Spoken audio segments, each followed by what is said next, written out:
l'autre.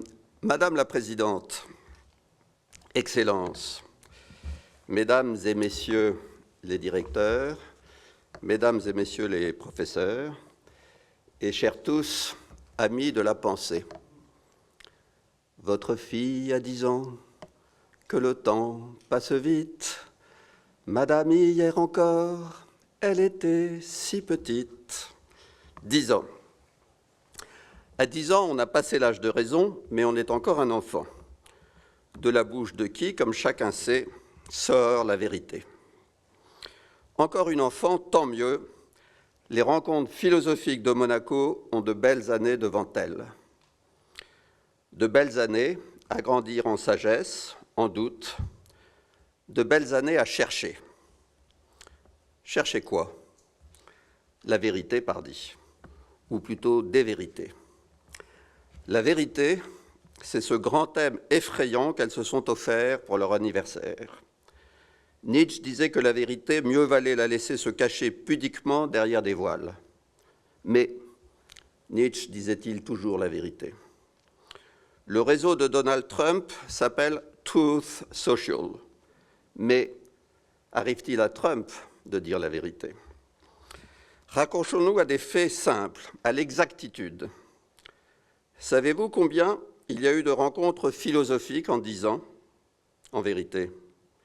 Combien de participants, en vérité? Combien de philosophes, de scientifiques, d'écrivains, d'artistes? Vous ne le savez pas? Eh bien, moi non plus. Moi non plus, mais beaucoup. Beaucoup, beaucoup. Mais des chiffres nous donneraient-ils la vérité des rencontres? En fait, oui, un peu. Vous avez peut-être lu la phrase écrite en grand dans le stade de Roland-Garros. La victoire appartient aux plus opiniâtres.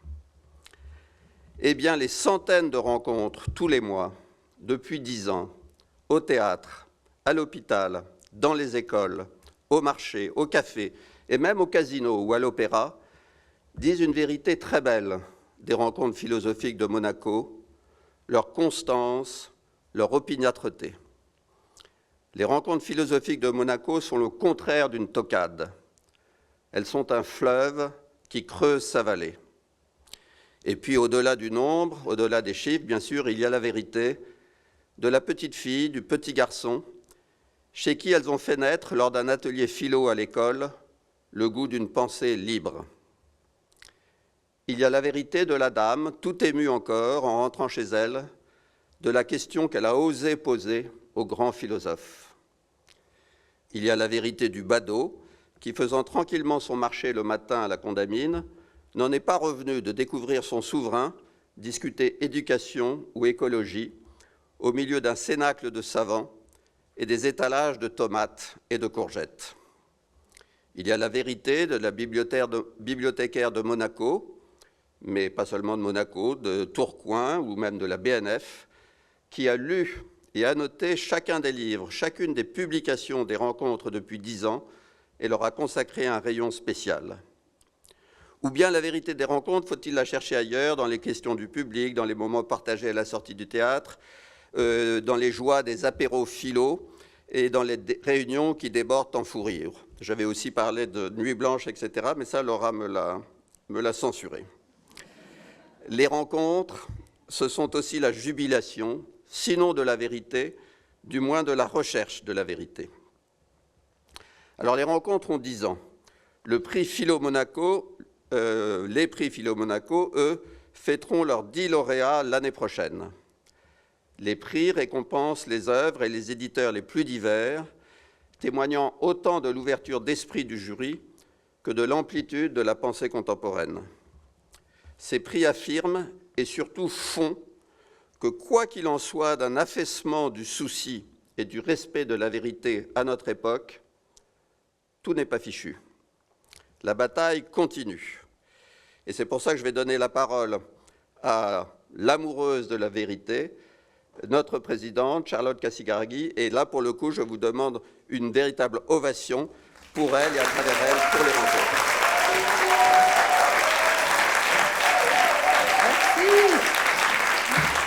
Merci.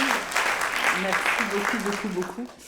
Donc oui, je suis très heureuse d'être avec vous ce soir pour cette cérémonie des prix des rencontres philosophiques de Monaco et aussi, comme Thierry vient de le dire à l'instant, de fêter les 10 ans des rencontres philosophiques de Monaco. Et donc je voudrais vraiment remercier Raphaël Zaguri-Orly, Robert Maggiori, mes autres compagnons de route, Laura Hugo, Élise et Céline, qui sont là depuis quand même très longtemps avec nous, et tous les membres du jury, qui pour certains sont là depuis le début des rencontres philosophiques. Et puis aussi, je voudrais remercier tous ceux qui nous soutiennent. Les anniversaires, ça peut sembler un peu artificiel, que ce soit 10 ans, 9 ans, 11 ans. Qu'est-ce que cela peut bien changer finalement ? Est-ce que c'est des unités de temps arbitraires, des points d'ancrage nécessaires dans la mer du temps ? En tout cas, c'est l'occasion de voir que le temps a passé trop vite et de faire peut-être un bilan, de voir où l'on en est et aussi d'être fier de ce qu'on a accompli pendant ces 10 années. Mais j'ai beaucoup de mal à répondre en une ou deux phrases quand on me demande alors c'est quoi le bilan de ces 10 ans.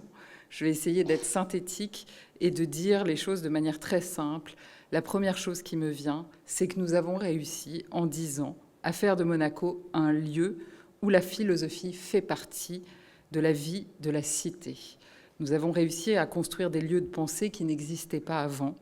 Comme le disait Thierry, on rencontre la philosophie dans les écoles, à l'hôpital, sur la place du marché, au théâtre, dans les musées, les entreprises, à la plage, sur la place du casino, dans un hôtel de luxe, dans un restaurant, un bar ou une médiathèque, et surtout dans les collèges et lycées. À Monaco, on fait de la philosophie. Et comme disait Jean Kelevitch, et là je pense à Robert évidemment, la philosophie est faite pour en faire, pas pour en parler ou discourir sur son utilité. Je peux croiser aujourd'hui des gens à la boulangerie, à la pharmacie, dans la salle d'attente d'un médecin qui me disent qu'ils viennent souvent aux ateliers philo, qu'ils ont hâte de découvrir le programme de la semaine Philo Monaco et qui nous remercient d'organiser ces temps d'échange et de débat. Ce n'était absolument pas le cas il y a 10 ans. On ne remplissait pas du tout le théâtre Princesse Grace. Et les journalistes et même certains philosophes me disaient, ou j'entendais qu'ils avaient dit à quelqu'un, que ça n'allait pas prendre, surtout à Monaco. Peut-être que ça leur semblait un peu étrange, déplacé, de mettre la philosophie au goût du jour dans un endroit connu pour son casino, ses voitures de luxe. On me disait que ça n'intéresserait pas les monégasques et les résidents, qu'ils préféreraient aller à la plage ou faire du shopping, et que les philosophes, préoccupés par des questions de justice sociale, seraient réticents à venir philosopher dans un paradis fiscal. On me disait en gros que Monaco et la philosophie, cela ne ferait pas bon ménage. Or, nous avons, avec le temps, prouvé le contraire, je crois, déconstruit ces préjugés et contribué au rayonnement de la philosophie française. Et nous avons réussi à trouver notre place. Le choix de nos sujets, de nos invités, les prix que nous donnons ne sont jamais dictés par un courant de pensée, une idéologie, une volonté de conforter nos propres opinions ou celles qui sont dominantes en principauté.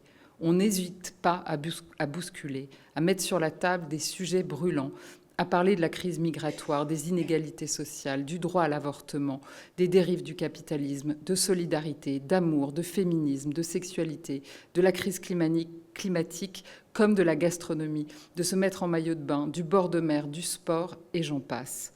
On accueille tout au long de l'année plus d'une 50aine de philosophes à venir dialoguer, discuter, débattre, échanger avec un public qu'on espère toujours le plus large possible.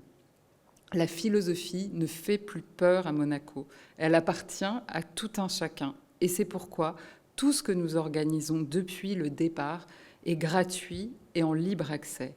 Nous avons mis en ligne des centaines d'heures de discussions, de conférences, de débats ou de leçons de philosophie, et nombreux sont ceux qui nous suivent à distance. La philosophie à Monaco fait aussi partie d'un projet éducatif, et elle se pratique dès le primaire, puisque pendant ces 10 ans, nous avons pu dispenser des formations à quasiment tous les enseignants du primaire, pour incorporer des temps de discussion philosophique avec leurs élèves. Et tout cela, pour moi, était parti d'un constat. J'avais eu la chance de rencontrer un professeur en terminale, Robert Maggiori, qui avait mis un beau jour de septembre de la philosophie dans ma vie. J'ai eu la chance de croiser Raphaël Zaguri-Orly sur mon chemin et les rencontres. C'est une grande histoire d'amitié entre nous trois. Et nous fêtons aussi ce soir, je tiens à le dire, les 20 ans de notre rencontre avec Robert. Donc, je voulais te remercier ce soir. Voilà, ça tombe aussi les 10 ans, mais les 20 ans de ma rencontre avec Robert en terminale. Donc, je voudrais te remercier ce soir, Robert, d'avoir été un si merveilleux professeur. Et nous ne serions pas là ce soir sans toi. Je crois que c'est pour toi ce soir l'occasion de mesurer ce que ta vocation de professeur a accompli dans la vie de tes élèves et à quel point cela peut vraiment changer des vies. Tout le monde ne rencontre pas la philosophie pendant ses études. Il suffit de ne pas accrocher avec un professeur de terminale. Tout se joue pendant cette année du bac et repose sur les épaules d'un prof qui réussira ou non à vous faire découvrir la philosophie autrement que comme une matière à réviser pour le bac ou une série de notions. Je me suis dit, en créant les rencontres philosophiques, ou dans en tout cas l'impulsion qui était la mienne, qu'il fallait dès le départ ne pas seulement faire un prix ou organiser un événement, mais provoquer une rencontre avec la philosophie. Et il fallait que cela se passe tout au long de l'année, que cela puisse se produire en dehors de la terminale, qu'elle sorte des murs de l'université. Ce que nous allions construire devait s'adresser à tous de manière régulière et en s'attachant à traiter les sujets les plus actuels. Nous avons cette année choisi pour la semaine Philo-Monaco le thème de la vérité. Ce thème, évidemment, est un grand classique en philosophie.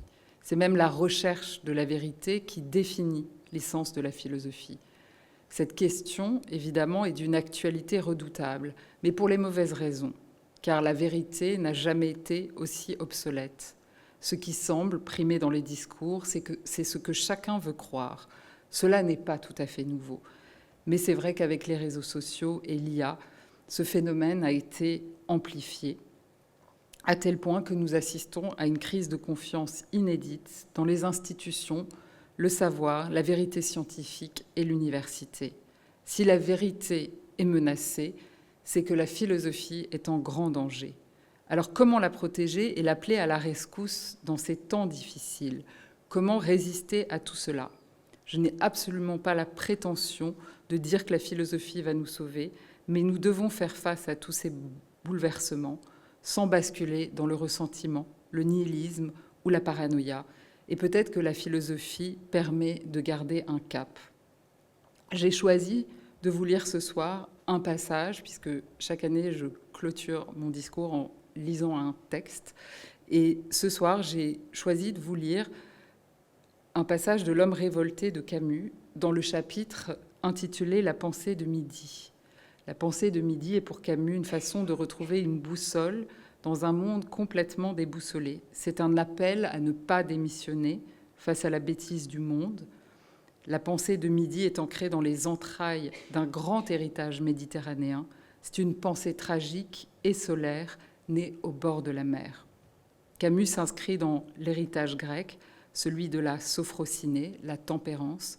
C'est une pensée des limites, du juste milieu. L'absurde est là, mais il n'obstrue pas tout. Il reste une marge humaine, une possibilité de combat qu'aucune démission collective ne saurait jamais justifier. Il nous exhorte à une pensée en acte qui ne doit pas consentir à l'ordre des choses, à l'obscurantisme, aux idéologies dominantes, aux absolus meurtriers. Je vais donc vous lire maintenant La fin de l'homme révolté, qui est né des rivages méditerranéens. La mesure née de la révolte ne peut se vivre que par la révolte. Elle est un conflit constant, perpétuellement suscité et maîtrisé par l'intelligence. Elle ne triomphe ni de l'impossible, ni de l'abîme. Elle s'équilibre à eux. Quoi que nous fassions, la démesure gardera toujours sa place dans le cœur de l'homme à l'endroit de la solitude. Nous portons tous en nous nos bagnes, nos crimes et nos ravages. Mais notre tâche n'est pas de les déchaîner à travers le monde, elle est de les combattre en nous-mêmes et dans les autres.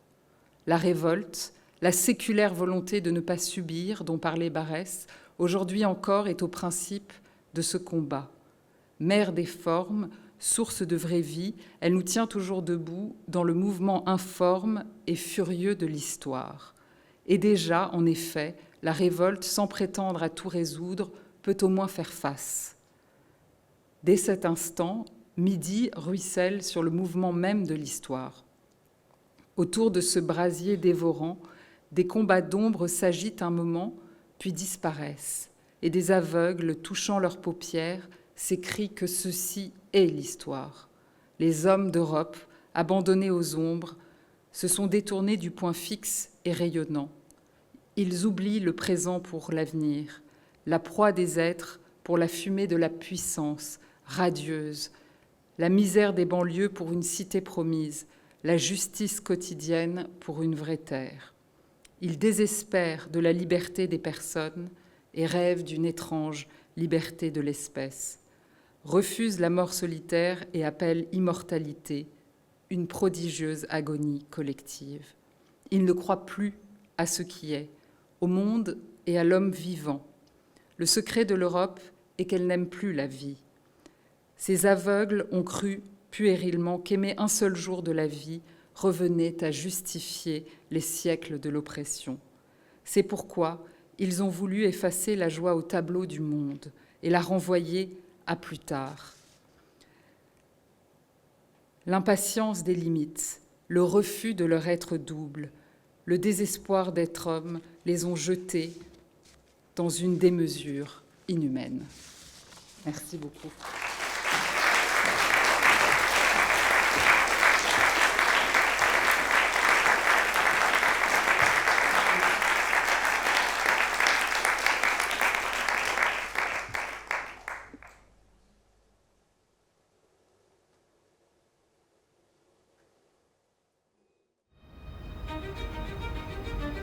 Cette dimension de la rencontre, c'est vraiment au cœur de tout ce qu'on a voulu construire et peut-être c'est parce qu'il y a eu cette grande rencontre entre un professeur et son élève que, enfin moi en tout cas, ce qui m'a le plus porté vers l'organisation de toutes ces conférences, c'est à quel point on peut dans une rencontre, et c'est pas seulement une pensée, c'est une voix, c'est une présence, c'est quelque chose qui vous touche et on ne peut pas l'expliquer. Et pour chaque personne, c'est différent. Et c'est le fait de multiplier les rencontres. Et c'est pour ça que cette semaine, on a autant de rencontres et autant de philosophes. Ce foisonnement, il est hyper important parce que au sein de tout ça, il y aura des grandes rencontres. Bonsoir à tous et à toutes. Bienvenue. Merci beaucoup d'être là. Nous sommes très honorés. Nous sommes aujourd'hui réunis pour évoquer cette question fondamentale. Nous allons donc pouvoir commencer. Vos analyses, moi, je les trouve passionnantes. La joie d'être invité avec des philosophes. Je passerai très rapidement la parole. Oui, alors moi, je vais prendre un peu le contre-pied. C'est quand même assez dur à entendre. C'est merveilleux de nous donner cet espace-là. Elle n'aurait pas eu lieu s'il n'y avait pas eu les rencontres. Et moi, la question que je vous pose, c'est en réalité, qu'est-ce qu'on fait, en fait, face à cette réalité ? Il n'y a donc rien de plus radical, au fond, que de se parler, puisque c'est, au fond, peut-être ce qu'il y a de plus efficace. Et je trouve que c'est un bon point de départ. C'est pour ça qu'on a créé les rencontres philosophiques. De la philosophie, les lieux pour dispenser la philosophie, il y en a plein. Nous, on aimerait bien que la philosophie retourne un peu dans les espaces qui lui sont offerts, qui sont des espaces de parole. Quelle joie de nous retrouver pour la remise du prix 2024, des 3 prix en réalité, des rencontres philosophiques de Monaco. Merci beaucoup pour ce prix et avoir eu l'idée d'un prix qui couronnerait un livre de philosophie. Merci beaucoup. C'est une joie immense de recevoir ce prix aujourd'hui. Merci beaucoup. Merci beaucoup, je suis très touché, très ému. Je dois dire que c'est la première fois que je reçois, la première fois depuis le lycée, disons, je reçois un prix. Philo Monaco est aujourd'hui la seule instance qui s'occupe de promouvoir la philosophie. Et c'est ce qui nous conduit justement à lire des livres, à s'interroger et à participer justement aux rencontres philosophiques. Grâce aussi à notre public si dévoué et fidèle à notre initiative, nous construisons tous ensemble une plateforme philosophique unique en Europe. Avant de lancer notre cérémonie, je souhaiterais, et ce, au nom de toute l'équipe des rencontres philosophiques de Monaco, vous remercier à toutes et à tous pour votre engagement dans cette initiative. On lance la semaine de la philo en se mettant au milieu. Je vais me mettre au milieu. Tu dis la citation philosophique. Ah ben ça, j'en ai pas en tête. T'en as pas une courte? Si, il y en a plein. Une courte, non. Phrase de Sartre que je te demande d'imprimer dans ta mémoire. L'important n'est pas ce qu'on fait de nous, mais ce qu'on fait nous de ce qu'on fait de nous. En interrogeant d'autres philosophes, en allant voir des gens dans les marchés, dans les supermarchés, dans les lieux publics ou dans des lieux plus professionnels, en interrogeant des philosophes ou des gens qui aiment bien la philosophie, ou des gens qui parlent de philosophie, ou des gens qui ne savent pas qu'ils parlent de philosophie, mais qui pensent avoir que des propos de bistrot, alors que parfois le propos de bistrot, il est plus philosophique que le plus philosophique des discours académiques. Vas-y et tu mettras la philosophie dans ta vie. Ciao, belle. Donner une éducation aux enfants et à certains parents aussi. Vous voyez là ce qu'on vient de faire? Oui. On a philosophé ensemble. Voilà. Donc vous êtes... oui, c'est ça la philosophie. Et bien voilà. Alors merci beaucoup. Alors vous êtes un philosophe. Merci monsieur. Et moi je continue à travailler, sinon ma femme m'engueule. Non, je le crois.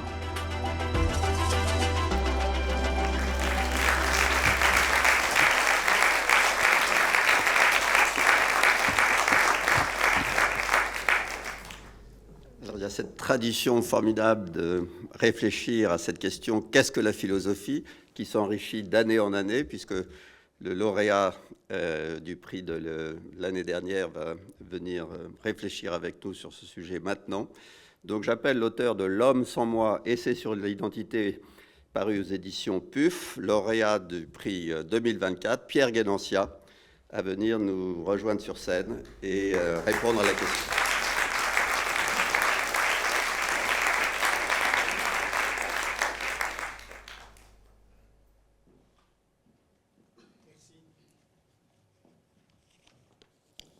Voilà, enfin, fini.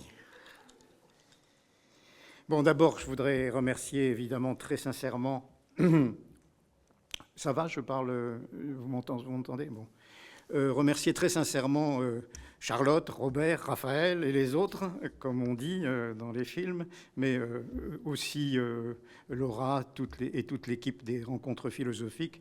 Je les remercie très sincèrement, vraiment, de m'avoir invité à réfléchir sur une question, à vrai dire, qu'est-ce que la philosophie, bien sûr, que je ne m'étais jamais vraiment posée de manière thétique, comme on dit en philosophie. Sans doute parce que, comme l'ont dit très bien Deleuze et Guattari, parce que c'est une question que l'on se pose que tard, quand vient la vieillesse, bon, et où on peut dire enfin, comme regardant en arrière son parcours, sa trajectoire, mais qu'est-ce que c'était, au fond, ce que j'ai fait toute ma vie? Je vais essayer de vous donner quelques éléments de réponse, non sans difficulté acquis. Donc, qu'est-ce que la philosophie? Dans un article des cahiers de prison sur l'étude de la philosophie, le philosophe marxiste italien Antonio Gramsci a écrit, et je voudrais que ce soit un salut adressé à mon grand ami Robert Maggiori, ceci. Il faut détruire le préjugé très répandu que la philosophie est quelque chose de très difficile, du fait qu'elle est l'activité intellectuelle propre d'une catégorie de savants spécialisés et de philosophes professionnels ayant un système philosophique. Bien au contraire, finit plutôt Gramsci. Il faut démontrer en tout premier lieu que tous les hommes sont philosophes, entre guillemets, en définissant les limites et les caractères de cette philosophie spontanée. Bon, chaque fois je ferai ça, ce sera des guillemets, propre à tout le monde. C'est dans les textes publiés aux éditions sociales. La philosophie, fin de citation, bien sûr. La philosophie est donc à la fois l'activité intellectuelle d'une catégorie spécialisée de savants, ce qu'on appelle les philosophes, et une disposition commune à tous les hommes en tant qu'hommes. La philosophie spontanée, commune à tous les hommes, conserve-t-elle un lien avec l'activité des philosophes professionnels? Et inversement, les différents systèmes philosophiques sont-ils des manifestations ou des expressions différentes de cette philosophie spontanée? À supposer qu'il y en ait une, parce qu'on ne parlerait pas d'une physique, d'une chimie, d'une biologie spontanée. Alors, pourquoi ce statut spécial de la philosophie parmi les disciplines enseignées? Et pourquoi aussi cette dualité entre les philosophies et la philosophie? Voilà un peu les deux questions que je vais essayer de mettre en relation. Si l'on posait la question, qu'on ne pose pas d'ailleurs, qu'est-ce que la physique? Il suffirait de désigner les théories et les expériences physiques pour y répondre, parce que la physique est la connaissance d'un objet bien déterminé, ou à peu près bien déterminé, qu'on appelle la matière. Alors que la philosophie, comme l'a dit Ricoeur, n'a pas d'objet propre. Elle réfléchit sur l'expérience, sur toute expérience, sur le tout de l'expérience, sur le monde comme totalité. Et cela tient à ce que l'homme est un cosmothéoros, un spectateur du monde, qui a conscience de ce qui le dépasse, l'englobe, le comprend. Cette situation naturelle est en elle-même, par elle-même, métaphysique. La philosophie est l'expression naturelle de la position verticale de l'homme qui lui permet de lever les yeux au ciel et de comprendre intellectuellement qu'il est compris spatialement, physiquement, dans un univers infini. Pascal disait, la phrase est magnifique, « Par l'espace, l'univers me comprend et m'engloutit comme un point, par la pensée, je le comprends. » Premier moment, il y en a trois, bien sûr, comme toujours. Bon. Tout le monde n'est pas physicien ou mathématicien. Il faut, dit-on, des aptitudes spéciales, mais tout le monde est philosophe parce qu'il ne faut pas des compétences ou des aptitudes spéciales pour se poser des questions sur soi en tant qu'homme. L'homme, cet habitant du monde, comme aimait à le dire Socrate. Mais cette spontanéité ne s'exprime pas forcément, ni même le plus souvent. Elle reste muette. C'est un qualificatif sur lequel je reviendrai assez souvent dans cet exposé. L'aptitude ou la disposition commune à tous les hommes à être philosophes ne conduit pas nécessairement, ni même naturellement, à l'acquisition d'un savoir philosophique qui requiert, comme tout savoir, un exercice approprié à cette discipline, sous la conduite d'un moniteur, comme l'appelle Malebranche, terme qu'il préfère à celui de maître. Il y faut la médiation d'une cause occasionnelle, comme a été, pour ce même Malebranche, la découverte hasardeuse sur les quais de Seine, la chose est célèbre, du traité de l'homme de Descartes, dont la lecture incoative fut comme la révélation de la philosophie à laquelle, semble-t-il, rien ne le destinait, au contraire même. Il ne serait pas devenu philosophe s'il n'y avait pas eu en lui, comme en tout homme, et pas comme à Malebranche, une disposition naturelle à la philosophie. On ne trouverait pas sa vocation à la lecture d'un livre de philosophie ou à l'écoute d'un cours de philosophie, Charlotte et Robert, s'il n'y avait pas... attendez, je me suis trompé. Bon, où j'en suis, bon. S'il n'y avait pas non plus, bon, on ne trouverait pas ça. Bon, c'est Charlotte et Robert qui m'ont c'est de leur faute, hein, qui m'ont troublé. Donc, d'un cours de philosophie, donc comme celui que Charlotte a écouté dans la classe de Robert, si ces événements fortuits, voilà, ne réveillaient pas une démarche latente, actualisant ce qui est seulement en puissance dans l'esprit. À l'origine de toute vocation philosophique, on trouverait sans doute une attente de quelque chose d'indéterminé, une aspiration à quelque chose de plus élevé, de plus durable, que ce qui vaut comme bien ou qui passe comme vrai pour vrai dans le monde.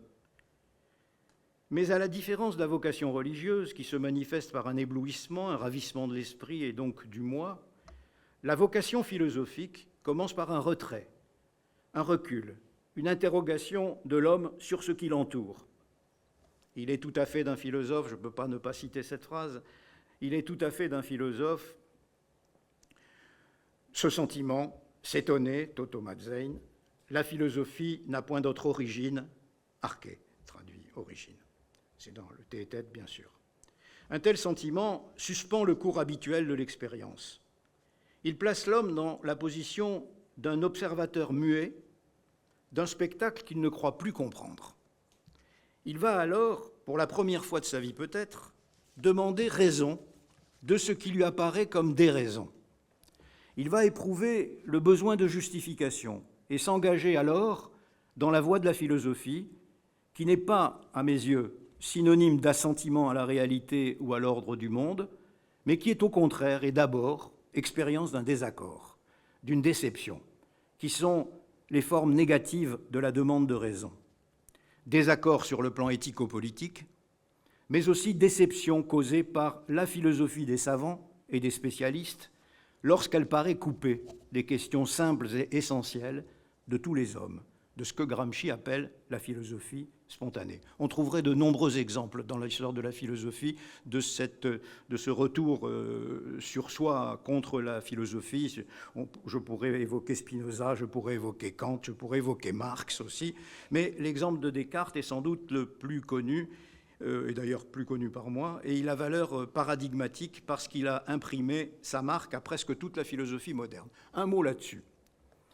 La première partie du discours de la méthode est le récit d'une déception envers le savoir reçu à l'école et recherché en vain dans les livres de philosophie. Descartes nous dit, mais il s'agit d'un récit, et chez Descartes, un récit est une fable, que c'est faute d'avoir trouvé dans la tradition et dans l'enseignement reçu la science à laquelle il aspire, c'est-à-dire une connaissance certaine et évidente de toutes les choses qui peuvent tomber sous la portée de l'esprit humain, qu'il a été comme contraint de chercher par lui-même une méthode lui permettant d'acquérir facilement ces connaissances. Ce désir de commencer tout de nouveau depuis les fondements, cette exigence de radicalité, comme le dit Husserl pensant à Descartes, montre que la philosophie, telle qu'il l'entend, demande la mise entre parenthèses de ce qui vient des autres, le passé, la tradition, l'histoire, et la résolution à chercher en soi-même les principes sans lesquels on bâtirait sans fondement. Il ne s'agit pas d'un désir de nouveauté, il s'agit d'un désir de certitude. Descartes n'a jamais cherché à faire une philosophie nouvelle ou une nouvelle philosophie, encore moins. Mais, comme tout philosophe d'ailleurs, a trouvé ou aurait trouvé la philosophie la plus naturelle à l'esprit humain, la philosophie spontanée si l'on veut, mais cultivée par la méthode et rendue ainsi comme consciente d'elle-même. Dans l'un de ses tout premiers textes, il souligne la fertilité naturelle de l'esprit humain, qui possède, je le cite, « je ne sais quoi de divin, où les premières semences de pensées utiles ont été déposées, en sorte que souvent, si négligées et si étouffées soient-elles par des études qui les dévient, elles produisent des fruits spontanés. » Spontanés, encore une fois. Fin de citation. Mais ces fruits spontanés, ou cette disposition naturelle de l'esprit humain au savoir et à la vérité, ne constitue pas une philosophie. La philosophie, ce sont seulement des potentialités auxquelles il faut imprimer des règles et une méthode. La philosophie, c'est d'abord une démarche méthodique. Elle requiert un effort d'attention, cette prière naturelle de l'esprit, comme dit si bien Malebranche, et rien n'est plus exigeant que cette idée de la philosophie acquise par les seules ressources de la raison, sans le secours de la révélation ni l'appui sur la tradition. Lorsque Descartes énonce la proposition archi-célèbre, lorsque Descartes énonce la proposition, car ce n'est pas une révélation, là c'est vraiment une proposition, ce n'est même pas une intuition, ego sum, ego existo, ou je pense donc je suis, dans la version française, il ne cherche pas à définir les mots de pensée ou d'être, car ils sont compris de la même façon par tout le monde, mais la philosophie ne s'arrête pas à la simple appréhension de ces significations. Elle cherche à dérouler en quelque sorte la chaîne des vérités découlant de ce premier principe. N'importe qui sait, sans philosopher, qu'il pense, qu'il existe. Mais d'un tel fait, déduire, comme le dit Pascal à propos de Descartes, et c'est pas souvent, une suite admirable de conséquences, c'est cela faire de la philosophie. Science non pas exacte, mais science rigoureuse. Ce qui distingue la philosophie des autres disciplines, je crois, c'est que les opérations naturelles de l'esprit, celles de tout le monde, donc les opérations spontanées de l'esprit, sont, avec la philosophie, deviennent, avec la philosophie, les objets de sa réflexion. L'interrogation se fait alors recherche d'outils pour donner une forme, une concevabilité à la matière fluente de nos pensées. Ces outils sont des concepts. Et les concepts philosophiques ont bien évidemment une histoire. Ils ne tombent pas du ciel. Mais ce n'est pas une curiosité historique qui nous pousse à savoir ce que les autres, les philosophes professionnels, comme les appelle Gramsci, ont pensé. Et comment ils ont pensé ces transcendantaux de toute pensée que sont les concepts de justice, de vérité, bien sûr, de nature, de corps, etc. C'est beaucoup plus actif que cela. C'est pour se les approprier, les expérimenter en soi-même, en faire usage à son tour. L'étude des philosophies ne vaudrait pas une heure de peine, dirions-nous en pastichant Pascal, l'étude des philosophies ne vaudrait pas une heure de peine si nous n'en tirions pas des leçons de pensée et de vie.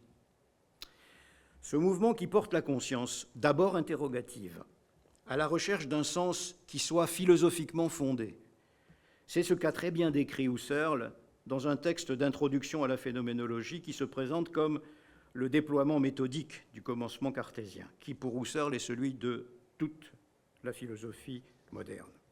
Je cite cette phrase qui est emblématique à mes yeux de ce que je cherche à montrer. Le début, dit Husserl, c'est l'expérience pure, et pour ainsi dire muette encore, qu'il s'agit d'amener à l'expression pure de son propre sens. Ça se trouve au paragraphe 16 des Méditations cartésiennes. Autrement dit, et je me substitue à Husserl pour détailler ce programme au fond de la philosophie. Premièrement, déterminer le point de départ et qu'il soit absolu. Pour Husserl comme pour Descartes, c'est évidemment le cogito. Deuxièmement, apercevoir et décrire ce qui se donne à la conscience et tel qu'il se donne, sans plus. Et troisièmement, accéder à la vérité de la chose elle-même. Je crois que cette phrase, à juste titre célèbre, cette phrase de Husserl, à juste titre célèbre, est comme l'expression abrégée de la philosophie.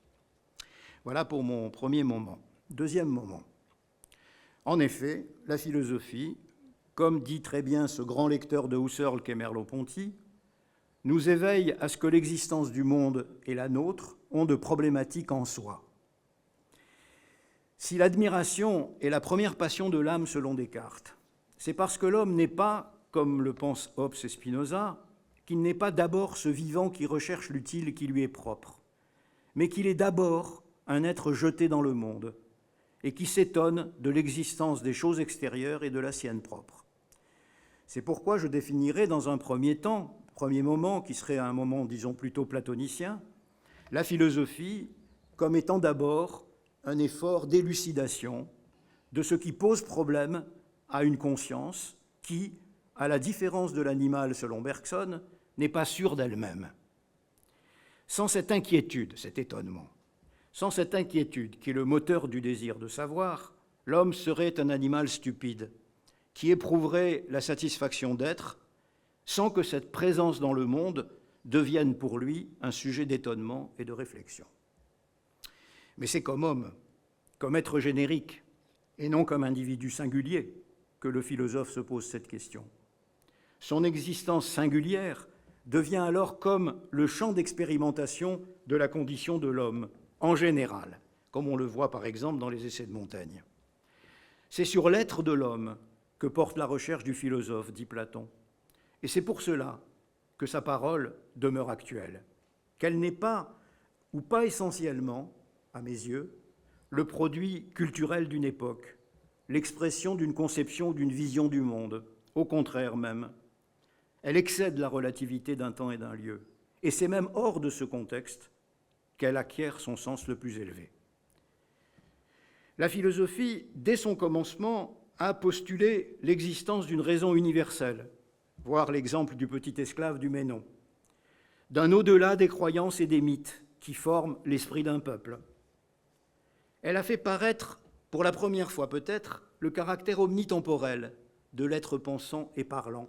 Et c'est pourquoi la philosophie est d'abord découverte du logos, parole et raison étant indissociables pour l'homme. Le philosophe, dirais-je, c'est l'homme qui croit au logos. Mais sa foi n'est pas aveugle. Elle reste sous la juridiction de l'examen et de la critique. Nous pouvons alors compléter dans un second temps cette première réponse à la question « Qu'est-ce que la philosophie ?» Ce second temps est plus moderne. Disons que c'est le moment cartésien. La philosophie, on l'a rappelé tout à l'heure, à l'instant, est la recherche de la vérité par la lumière naturelle. lumière qui ne peut être appelée naturelle que parce qu'elle est celle de l'esprit humain comme tel. Accessible a priori à tous les esprits, elle ne peut pas se confondre avec un savoir spécialisé. En ce sens, elle peut être définie, ainsi que l'ont fait la plupart des philosophes des temps modernes, comme une enquête, un essai sur l'entendement humain. Que cet entendement porte sur des objets idéaux, les idéalités logiques, mathématiques, philosophiques aussi, ou sur les structures, les formes de l'expérience vécue. C'est comme un microscope de l'expérience de la pensée. Et ce caractère général de la philosophie, on peut trouver qu'il est une faiblesse comparée au savoir positif, mais c'est aussi une force, car elle n'est pas circonscrite dans un domaine particulier. Et elle peut de ce fait être, mais avec méthode, réflexion sur tout ce qui se présente. Aucun objet n'est indigne d'elle. On l'a rappelé aussi tout à l'heure. Comme l'a dit Merleau-Ponty, que je vais suivre encore un peu, la vie ne dit rien à celui qui n'est pas écrivain, philosophe ou peintre. De même que la nature, selon la formule célèbre de Galilée, demeure muette pour celui qui ne parle pas la langue mathématique. L'œil, a-t-on souvent dit, est la fenêtre de l'âme. Oui, certes, mais seulement pour celui qui cherche sous le constitué le sens qui l'anime, la signification à l'état naissant. Merleau-Ponty parle à propos de Cézanne, d'une nappe de sens brut que le peintre cherche inlassablement à atteindre et à recréer. Il y a, me semble-t-il, une analogie avec ce que Husserl appelle expression brute du sens. Le philosophe par le langage et les concepts, le peintre par les formes et les couleurs, recherche, par des moyens différents bien sûr, à atteindre les choses mêmes, les vraies choses, par-delà les apparences et les conventions. Et c'est sans doute pour cela que leurs œuvres sont toujours actuelles et continuent de nous parler. Car la plupart du temps, nous ne voyons que ce que nous sommes capables de reconnaître, au sens bien sûr de recognition. Et de ce fait, nous n'avons pas plus la possibilité d'admirer, toujours au sens cartésien, par exemple, et quel exemple, le spectacle aussi banal que le comportement rituel d'un garçon de café. Il attirera le regard de celui qui, comme Sartre, voit les choses d'un œil de philosophe et y déchiffre une situation exemplaire de la condition humaine, celle de l'homme, accidentellement garçon de café, qui joue à être ce qu'il est, justement parce qu'il ne l'est pas et ne peut jamais l'être. Voilà un exemple d'expérience muette encore. Muette comme on parle de cinéma muet, dont le philosophe exprime ou extrait la signification générale, qu'il rend parlante d'une certaine manière. Ce qui, dans un roman, serait une scène de la vie quotidienne, devient dans un essai philosophique, il est vrai celui-là, une situation qui est comme, situation c'est le cas de le dire, qui est comme l'incarnation ou l'exemplification d'un concept. Troisième et dernier moment, en ce sens, la philosophie n'est pas une science que l'on peut enseigner et apprendre de la même façon que les autres sciences, car elle est liée à la singularité de l'être pensant, à son regard propre.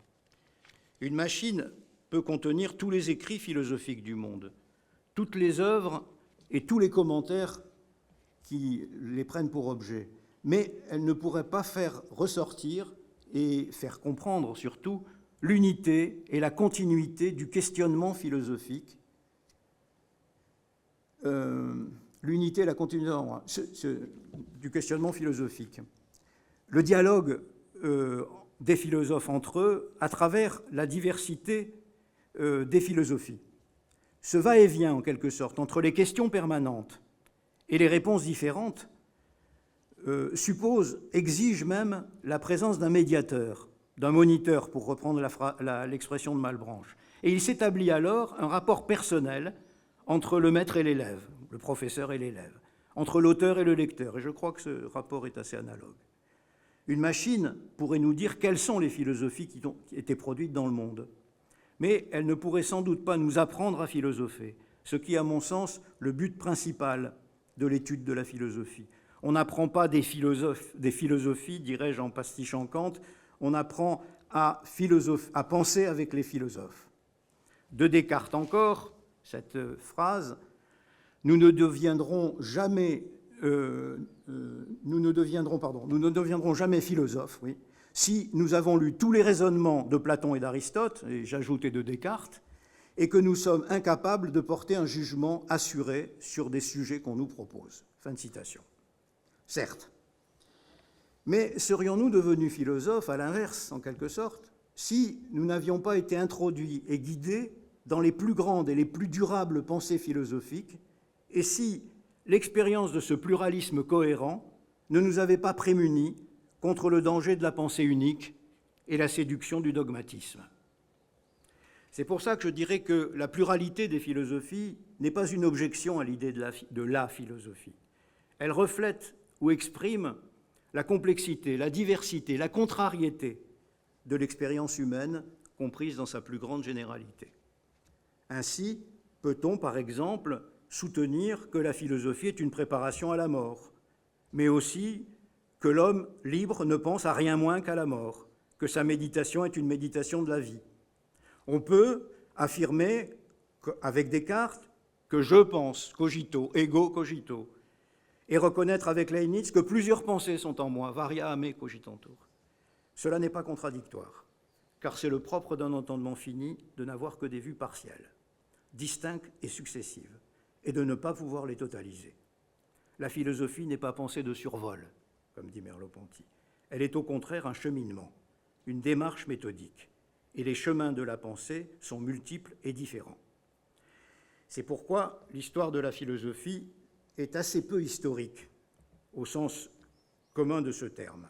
Elle est, comme le disent bien Deleuze et Guattari, coexistence de plans et non succession de systèmes. Et en ce sens, elle s'apparente, ou s'apparenterait davantage, à la géographie qu'à l'histoire.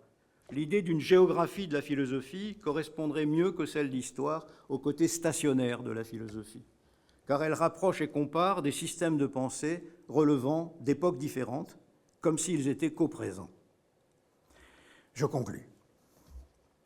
Dire, comme Gramsci, que tous les hommes sont philosophes revient à dire, c'est du moins ce que j'ai essayé de montrer, que chacun de nous, à condition d'être guidé, de suivre une méthode, de s'engager vraiment dans l'activité critique qu'exige la pratique philosophique, peut porter à l'expression, je reprends la phrase de Husserl, le sens que l'expérience de la pensée a pour lui, mais pour lui comme pour les autres. Et que cette découverte, c'est aussi celle de l'autrui en général, ni proche ni étranger. Un autrui juge de la validité ou de l'invalidité de mes jugements. Par un biais, cette thèse rejoint celle que Husserl énonce avec force à la fin des Méditations cartésiennes, au paragraphe 62, et qui fait écho, me semble-t-il, à la phrase que j'ai citée au début de mon exposé. Je cite un tout petit extrait de ce paragraphe. L'explicitation phénoménologique ne fait rien d'autre, et on ne saurait jamais le mettre trop en relief, qu'expliciter le sens que ce monde a pour nous tous, c'est moi qui accentue vocalement, antérieurement à toute philosophie, et que manifestement lui confère notre expérience. Fin de citation. Ce sens est donc bien un sens commun, ce qui ne veut pas dire un sens unique, un sens de ce qui est nécessairement commun aux hommes. Mais il n'est pas reçu passivement. Il dépend, dit Husserl, de notre expérience. Gramsci dirait de notre praxis. Mais c'est la même chose. Il est donc recherché plus que donné. Et de ce point de vue, il me semble qu'une réponse plus limitée que celle que j'ai donnée, mais aussi peut-être plus justifiée à la question « qu'est-ce que la philosophie ?» toujours, serait de dire, troisième et dernier temps, que ce serait le moment phénoménologique ou contemporain au sens large, que c'est un effort de pensée, la philosophie, qui recherche, dans toutes les directions dans lesquelles elle s'engage, une forme possible d'universalité et de rationalité. Ce qui ferait du philosophe, selon la formule célèbre de Husserl, le fonctionnaire de l'humanité. Prétention démesurée, dépassée, dira-t-on, quelle peut être aujourd'hui l'utilité de la philosophie comparée aux sciences, aux techniques, à l'industrie, qui apporte puissance, confort, divertissement dans cette immense caverne à ciel ouvert que semble être le monde de la mondialisation. Je me leurre peut-être, mais j'ai la conviction que la philosophie est plus actuelle et plus nécessaire que jamais. C'est d'ailleurs ce que disait Charlotte à l'instant. Elle est d'ailleurs le plus souvent contemporaine des périodes de crise et de changement de paradigme scientifique, politique, métaphysique. Je crois que la tâche du philosophe aujourd'hui, c'est d'être présent et de veiller comme une sentinelle sur tous les fronts où sont menacés les biens essentiels, ces biens essentiels en tout cas, à une vie vraiment humaine, la libre recherche de la vérité, le choix du logos contre la violence, la justice des institutions, le respect de soi. Et je dirais, pour filer encore la métaphore de la géographie, que ces biens sont comme les points cardinaux de la philosophie, de toute philosophie. Voilà qui lui assure un grand avenir dans les temps actuels. Merci beaucoup pour votre attention.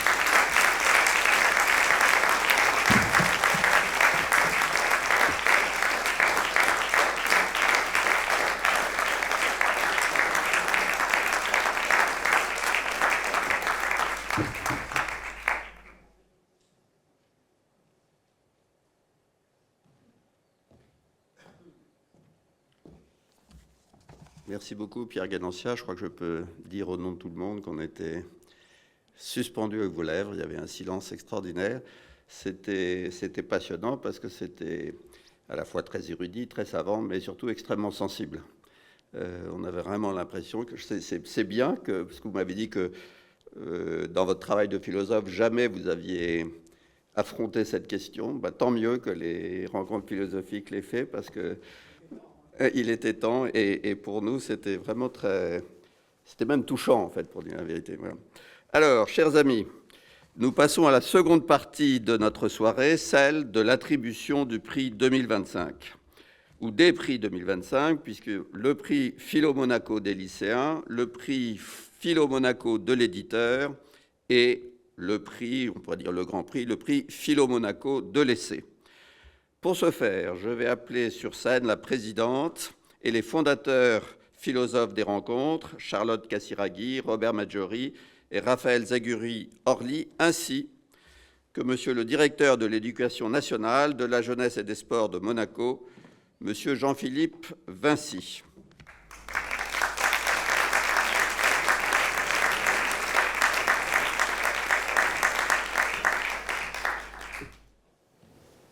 Et cher Raphaël, je te laisse nous parler du prix Philo-Monaco des lycéens. Alors, les membres fondateurs des rencontres philosophiques de Monaco, en étroite collaboration avec la direction de l'éducation nationale, de la jeunesse et des sports et les professeurs de philosophie du lycée Albert Ier et de l'Institut François d'Assise Nicolas Barré, se réjouissent de ces échanges avec les lycéens qui montrent que lorsque s'établit un dialogue authentique, reposant sur un savoir pédagogique, l'écoute des interrogations des jeunes élèves, la philosophie remplit entièrement son rôle. Le prix Philo-Monaco des lycéens a vu le jour dans la continuation de ce dialogue avec le dessein d'ouvrir davantage les possibilités d'expression philosophique et d'encourager les lycéens à pratiquer la philosophie afin qu'elle devienne une expérience de vie et de liberté. Nos remerciements aux professeurs de philosophie de la Principauté, Rodrigo Serna, Marion Chiappetta, Olivier Wemmel et au lycée Albert Ier, Nicolas Bécassis, Nathalie Pellacci et au lycée, les premiers, c'était au lycée Albert Ier, Nicolas Bécassis et Nathalie Pellacci, c'est au lycée François d'Assise, Nicolas Barré. Merci.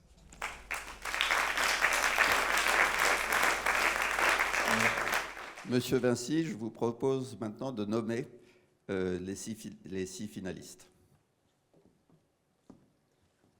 Si vous permettez, juste avant de nommer, je voudrais quand même, pour ces 10 ans, juste dire 2 mots. Ça fait 10 ans, effectivement, chère Charlotte, que nous nous croisons, que nous expérimentons, qu'on invente, qu'on improvise. Et je suis très sensible à ce long chemin, c'est le mot que vous avez souvent employé, à ce long chemin qui est très fructueux, très fécond, Et je suis très sensible à ce que vous avez fait dans le primaire, qui est très très rare et qui a donné lieu à beaucoup de réflexions. Donc vraiment merci de cet engagement dans les lycées et dans le primaire. Je l'ai vécu aussi comme professeur de philosophie, et les élèves ont une chance incroyable, c'est qu'ils rencontrent des philosophes qui marchent, des philosophes qui vivent, des philosophes qui ont une chair. Alors j'ai rien contre les mâles blancs barbus d'Emmanuel, mais c'est vrai que les élèves tout d'un coup voient arriver des philosophes, des sociologues, des ethnologues, parfois même des lacaniens, être bizarre. Moi, je me souviens la première année d'avoir vu rentrer Jean-Luc Marion. Pour les élèves autant que moi, ça a été quand même une surprise. Voilà. Et puis un clin d'œil à Robert, puisque par une harmonie préétablie, moi aussi je dois le remercier, puisqu'il a été mon tuteur à l'agrégation. Voilà, donc merci. Merci vraiment. Je remercie moi aussi les professeurs qui font un travail, qui sont dans le charbon, ils sont au charbon. Hein. C'est là vraiment où la philosophie, ça se joue. Très bien dit à quel point le professeur de philosophie est important. Donc merci aux enseignants, aux chefs d'établissement qui portent tout ça. Et je crois vraiment qu'on aura encore beaucoup d'idées, et on a déjà plein d'idées pour les années qui viennent. Voilà, je vais juste donc lire la liste des finalistes qui ont participé à un exercice absolument étonnant et totalement obsolète. Il s'agissait d'une dissertation, donc imaginez, d'une dissertation dans une bibliothèque. Donc ils avaient accès aux livres, et c'est tout à fait provocateur et volontaire. Est-ce que vous avez la liste ? Alors, qui a la liste ? Alors Laura, normalement...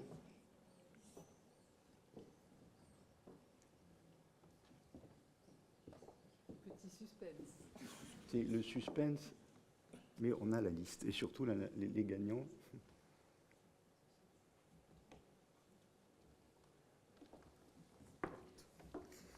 Ce sont tous les noms qui sont là. Je ne sais pas si tu vois, parce que moi je ne vois pas trop. Mais... Bon, alors moi j'arrive à lire Laura, Vassili, Florent Roca, Leonardo Hilari, Rebecca Messa. Je dois en oublier un ou deux, mais je n'ai que ça. Donc je disais qu'on improvisait souvent. Hein.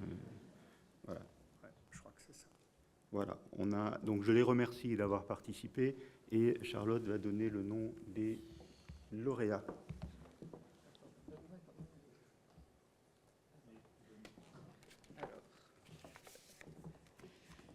Les deux lauréats du prix lycéen cette année, c'est Rebecca Bektocci-Meza et Leonardo Hilari.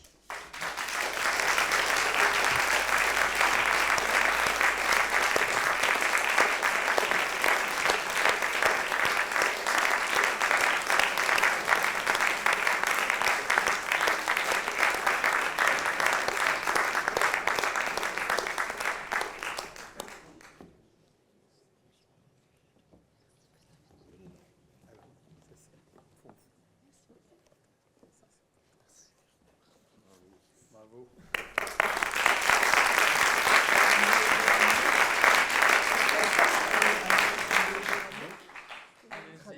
Quelque chose de rapide. Mais voilà, je voulais juste remercier, en tout cas chaleureusement, surtout les professeurs, mais surtout aussi les organisateurs du concours, parce que je pense que ça a été quand même une opportunité pour nous pour pouvoir travailler au-delà d'un exercice scolaire. Donc voilà, merci du fond du cœur, non seulement pour le prix, mais aussi pour cette belle opportunité.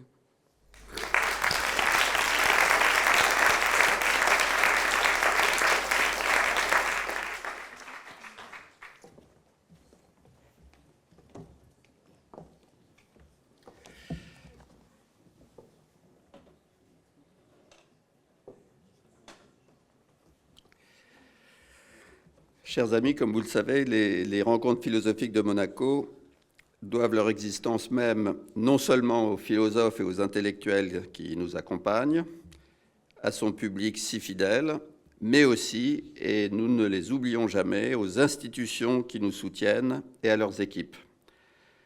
La philosophe Simone Veil disait que pire encore que l'égoïsme était l'ingratitude.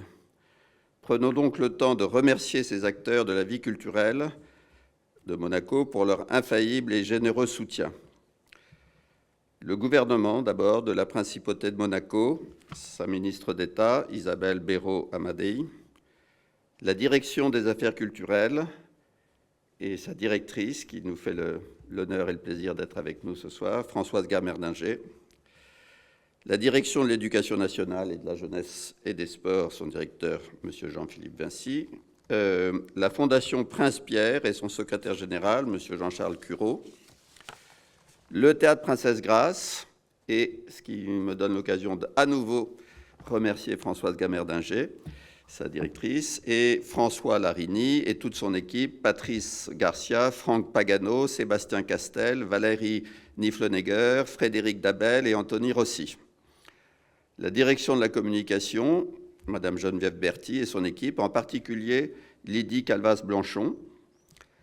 La Fondation Prince, alors c'est un petit côté générique de film, mais parce que quand il y a du monde sur un film, c'est parce qu'effectivement, il faut beaucoup de monde pour faire un film, et il faut beaucoup de monde pour faire ces rencontres philosophiques. Donc la Fondation Prince Albert II de Monaco, son vice-président Olivier Van Den et son équipe, le Centre hospitalier Princesse Grace, sa directrice Benoît Dezevlinge et son équipe, le Comité pour le droit des femmes, Madame Cécile Cotalorda, Monsieur le maire, Monsieur Georges Marsan, et l'équipe de la mairie de Monaco. Monte Carlo Société des bains de mer, son président, M. Stéphane Valéry, et sa secrétaire générale, qui nous fait aussi la joie et l'honneur d'être avec nous ce soir, Mme Virginie Cotta, ainsi qu'au sein de la Société des bains de mer, l'hôtel Hermitage Monte Carlo, son directeur général, M. Louis Stark. M. Bernard d'Alessandri, président du Yacht Club et son équipe, la médiathèque, Béatrice Novaretti, qui nous fait aussi l'honneur d'être là ce soir, sa directrice et son équipe, en particulier Céline Sabine. Le nouveau musée national de Monaco, Björn Dahlström, son directeur, et Célia Bernasconi. Le pavillon Bozio, l'école d'art de Monaco, Thierry Levier. Monaco Info, Madame le rédacteur en chef Patricia Navarro, ainsi que Théo Schumer, Gaëtan Lagarde et l'équipe, ainsi que Libération, Madame Figaro, Le Nouvel Obs, Philosophie Magazine et l'agence Alina Gurdiel. Il faut ajouter le partenaire des rencontres Mont-Blanc et finalement, mais last but not least, comme on dit, le grand partenaire Chanel. Merci à tous ceux au sein même de l'équipe des rencontres philosophiques, sans qui les activités et l'énergie de la semaine Philo Monaco ne seraient pas les mêmes.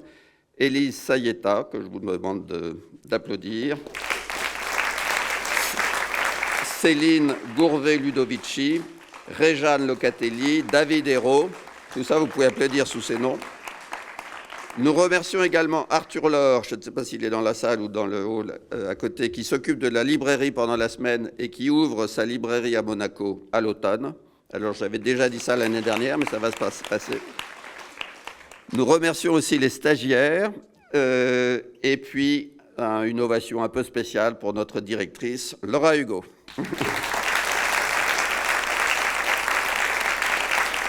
Donc merci à tous encore pour votre soutien si précieux pour les rencontres. Et la parole est maintenant à Robert Maggiori, président du jury, pour présenter le jury 2025.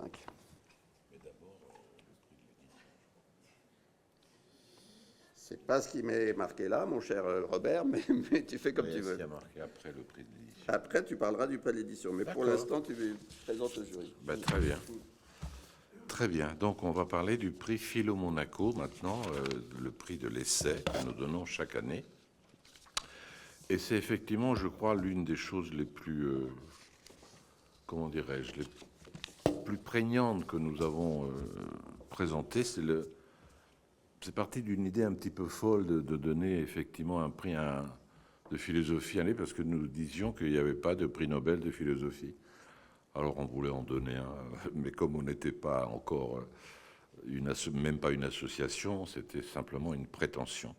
Mais à partir de là, nous avons décidé de primer donc un livre tous les ans, et c'est un travail à la fois très difficile, très éprouvant parfois, intellectuellement, parce qu'il faut beaucoup lire, mais c'est un travail merveilleux, très très éclairant pour l'esprit, parce que nous avons affaire effectivement à des productions chaque année qui, sur les deux, je commence par se recueillir à peu près, c'est ce que je reçois chez moi, 250 livres de philosophie dans l'année.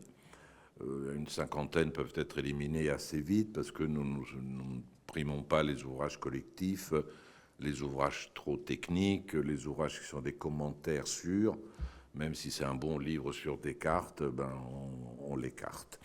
Et pour arriver justement peu à peu, grâce aux discussions avec le jury, à effectivement d'abord 25, puis 10, puis 5 ouvrages. Eh bien, les 5 ouvrages sont les ouvrages de Gérard Bras cette année, de Nathalie Depraz, de Vanessa Duroc, de Frank Fischbach et de Maël Renoir. Et c'est parmi effectivement les noms que j'ai cités qu'il y aura effectivement le vainqueur. Mais je dois avant tout, au nom évidemment de Charlotte et de Raphaël et de Laura et d'Élise, remercier les membres du jury, qui maintenant ne sont pas simplement des membres du jury, j'ose dire que ce sont des membres de la famille, parce qu'ils contribuent effectivement à cette sélection d'ouvrages qui est aussi une manière pour nous de continuer, pour aller dans le sens de ce que disait Pierre Ganancia, de continuer à défendre ce qui vaut comme philosophie. À une époque où effectivement l'édition a un petit problème à ce niveau-là par sa restriction, par ses monopoles qui ne laissent pas vraiment fleurir la grande pensée philosophique. Donc je voudrais remercier solennellement, et encore une fois, avec le cœur sur la main, et pour tout ce qu'ils nous apportent, pour leur amitié, pour leur intelligence, pour leur capacité effectivement de repérer les petites merveilles dans les livres que nous lisons. Ben, je voudrais remercier Paul Audy, Isabelle Alfondari, Étienne Bimbenet, Camille Riquier, Catherine Chalier, Claire Marin, Marc Crépon, Sandra Laugier, Géraldine Mulman, Judith Revel et Patrick Savidan.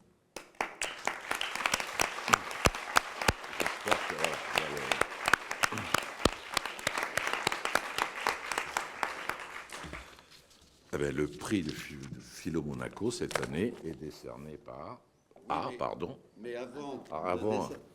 Mais je me trompe. Tu te trompes, Robert. Je t'explique. Explique. Maintenant, il faut que tu parles de la mention honorifique. Ah non, mais je pensais que c'était après avoir donné le prix. Non, c'est bon. Mais ça, c'est mieux parce que j'avais pensé comme ça, moi, au départ.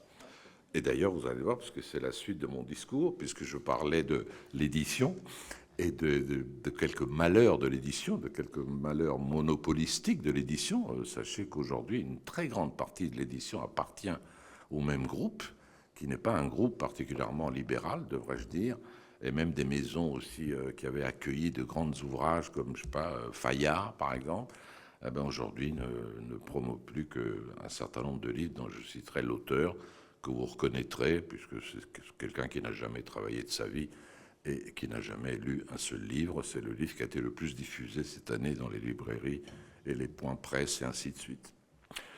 Cette année, nous avons donc décidé de poursuivre notre entreprise de récompenser soit un éditeur, soit une collection dans une maison d'édition. Mais évidemment, c'est ce que nous avons appelé le prix de la mention honorifique. Et on va changer de nom pour que ce soit plus reconnaissable. Ce sera le prix à un éditeur ou à donc une collection. Et cette année, là, je peux dire le nom. Oui. Ah ben d'accord. Ah, il est là. Ah super. Bon, donc là, nous avons donné cette année le prix aux éditions du CNRS.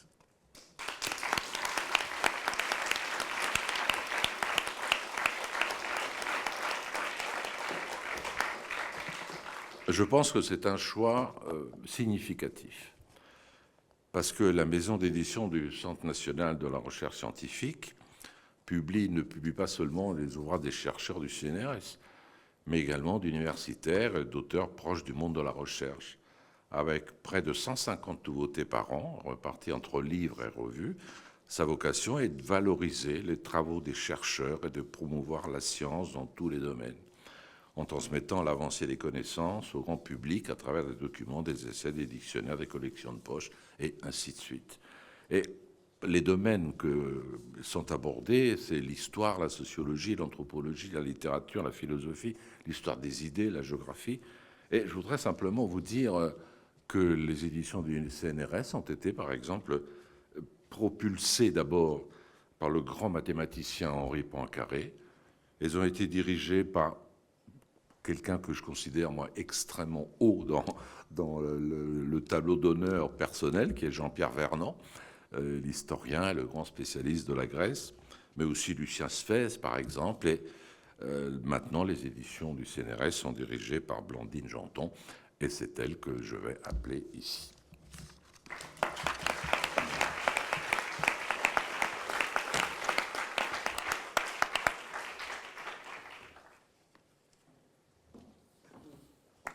Et voilà, sur Blandine, le l'édition. Voilà. Si tu veux dire un mot. Bien, écoutez, merci beaucoup. Merci aux membres illustres de ce jury pour ce magnifique prix qui honore le travail de toute une équipe de 15 personnes, mais aussi des années, de nombreuses années de joie et de bonheur éditoriaux. Et puis, selon moi aussi, ce prix, ce qui le distingue, c'est aussi une manière de concevoir l'édition de sciences humaines et de concevoir évidemment l'édition d'ouvrages en philosophie, une manière qui est une manière ouverte, je dirais, puisque à CNRS Éditions, on fait effectivement le grand écart entre l'érudition et les ouvrages qui s'adressent au grand public. Et on tient à tenir ce grand écart-là parce qu'on ne souhaite pas se cantonner à une édition d'ouvrages de chercheurs pour chercheurs, mais bien de publier des ouvrages qui s'ancrent dans des thématiques contemporaines, dans des questionnements contemporains. Et évidemment, enfin, ça a été dit déjà plusieurs fois, mais c'est exactement la manière dont on conçoit, nous, l'édition en sciences humaines, c'est de faire intervenir la recherche rigoureuse, la science rigoureuse, et de la mettre au service de la société, de la faire intervenir dans la cité, d'armer les citoyens avec de la connaissance pour les aider à penser, et de rendre aussi visibles les travaux de la communauté scientifique dans l'espace public, évidemment. Voilà, donc je prends aussi ce prix comme un encouragement à poursuivre ça. Et je vous remercie encore le jury et toute l'équipe des rencontres philosophiques pour ce prix. Voilà.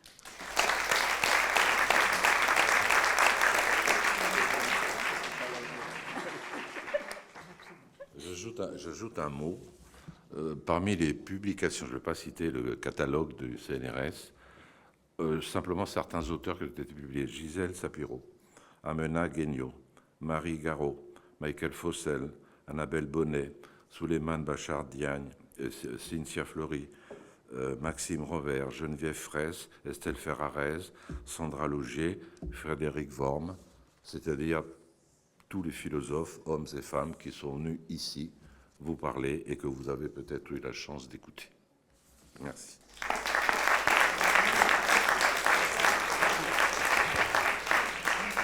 Alors maintenant, imaginez qu'il y a une musique dramatique. J'invite la présidente, Charlotte Casiraghi, à nous révéler le nom de la lauréate ou du lauréat 2025.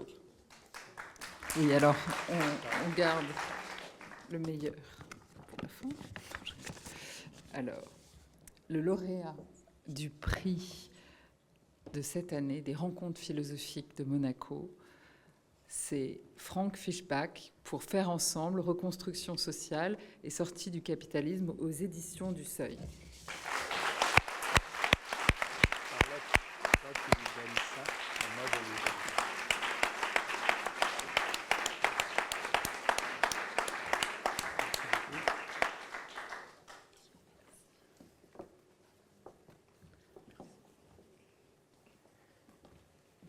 Écoutez, je suis très ému et tout à fait reconnaissant d'obtenir ce prix. Je vous remercie très sincèrement, je vous remercie beaucoup.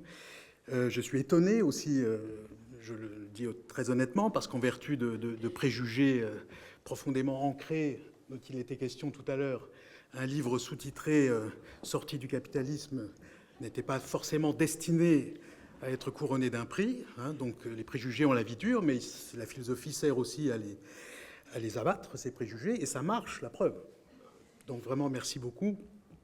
Je pense aussi aux 4 finalistes qui sont les auteurs de livres remarquables. La preuve, c'est que vous les avez remarqués et qui méritaient autant que le mien d'obtenir ce prix. Je veux remercier bien sûr le jury, son président Robert Maggiori et l'ensemble de ses membres que je ne vais pas énumérer parce que je vais forcément en oublier. Donc, mais merci à eux et à tout le travail qu'ils font et qui a été évoqué tout à l'heure, partir de 250 livres pour arriver à un seul. Je vois bien quel travail ça représente. Merci aussi évidemment aux fondateurs des rencontres philosophiques de Monaco et merci pour tout le travail qui est effectué depuis 10 ans et au fil de l'année, pas seulement dans cette semaine d'acmé philosophique. C'est un travail essentiel. Les historiens avaient leur rencontre de Blois, qui sont très bien. Les philosophes manquaient de quelque chose d'équivalent et donc maintenant nous avons, nous philosophes, nos rencontres annuelles à Monaco et nous vous en sommes très reconnaissants. Vous faites un travail de diffusion de la philosophie, de diffusion aussi des résultats de la recherche philosophique à un public plus large que celui auquel nous avons affaire dans nos universités respectives.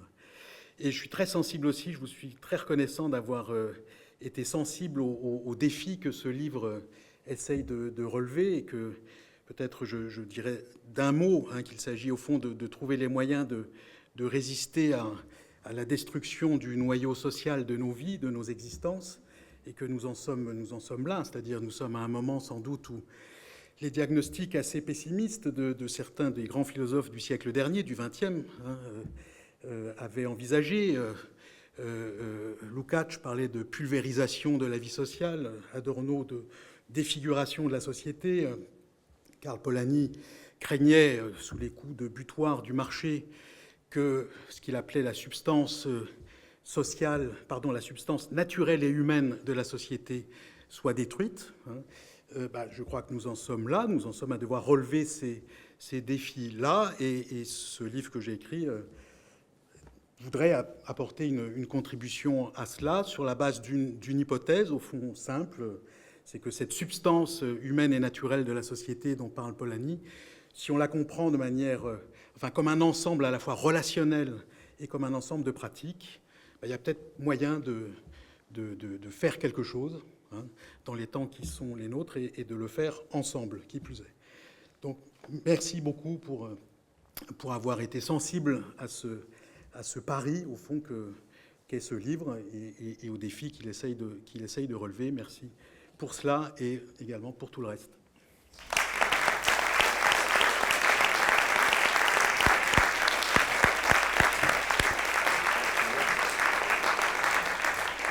Chers amis, au nom de toute l'équipe des rencontres philosophiques de Monaco, je vous remercie chaleureusement.